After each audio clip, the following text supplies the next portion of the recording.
Hello YouTube, welcome back to episode 3 of our Discord bot tutorial series, and today we're going to be making rate limits. Now basically rate limits stops people from spamming your commands, so it basically stops someone executing the command after a certain amount of uses in a certain time period.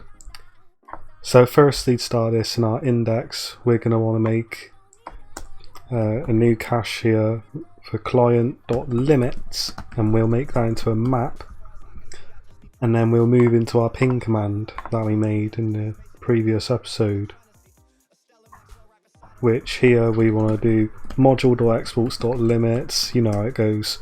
Then you go rate limit, we'll have that set to, let's say, 2 for this video, and cooldown, let's set that to 1e4 just for this video. Now 1e4 is basically 10,000 milliseconds.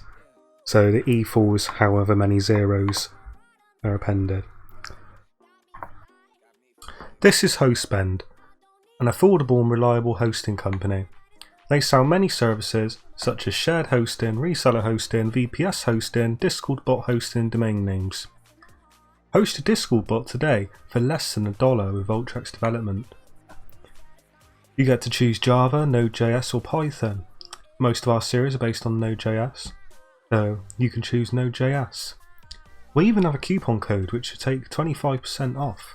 The coupon code is Voltrex, and that will bring you down to just 75 cents a month to host your Discord bot. So why not do that? Just look at all these happy customers.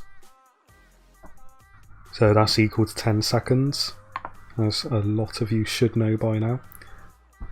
And then we want to move into our message.js. So this is where most of our code's going to go now. So we're going to check if there's any limits in the command. So if cmd.limits, then we're going to get the current cache, which we client.limits.get command message.author.id. This is our unique key that we'll use.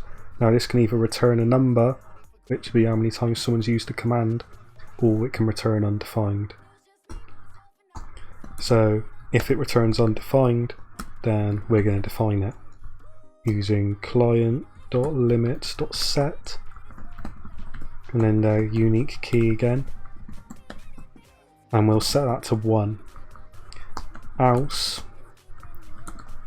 if current is higher or equal to cmd.limits.rateLimit, will simply return which stop them from executing the command in the first place, so it cannot run any further. But if that check is lower than the rate limit, then obviously we want to increase how many times they've used the command. So we'll do client.limits.set with their unique key again, and we'll use current plus 1. And now we want the set timeout part, which will be for our cooldown. So we'll make set timeout, and the amount of time will be cmd.limits.cooldown. So in our case, it's going to be 10 seconds for what we've done in the ping command. And in there, we simply want to do client.limits.delete with their unique key. And that's all there is to it, and now we can test it. So start your bot, and I'll see you when we're testing. Okay, now we're testing the rate limit, so I should now be able to do ping once, ping twice, and this time it shouldn't respond. Now I just wait a moment. Right, it's probably been about 10 seconds now, so ping, yep. And that is how rate limits work. I'll see you in the next episode.